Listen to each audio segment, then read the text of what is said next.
Hello guys, mga ka-Northern. Dito tayo ngayon. Samahan niyo ako gumawa ng papaya pickles. Ayan, syempre. Una natin gawin ay ating balatan, linisan, hugasan, hatiin, tanggalin ang mga buto. Saka gamit ang food processor, mayroon siyang shredded button there. I-shred natin ang papaya para mas madali. So, habang na-shredded natin yon at nilagay natin sa isang lalagyanan, i-prepare na rin natin ang ating suka mixture. Suka, tubig, paminta, asukal, asin, syempre, tikman na rin, pakulaan.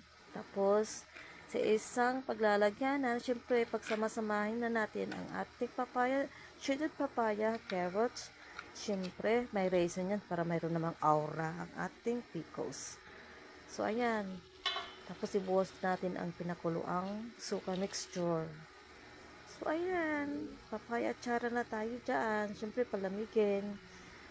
Siyempre, habang niluluto niya, habang mainit yung suka, niluluto na rin yung papaya. Pero, hindi yan siya overcooked. So, gusto ko pa rin yung papaya is crunchy. So, ayan. Tapos na. Tapos, ilagay na natin sa isang paglalagyanan para mailagay na natin sa fridge. Ayan, tapos na po. Thank you for watching. God bless. Ilabas na nyo ang mga tapat nyo dyan. Bye!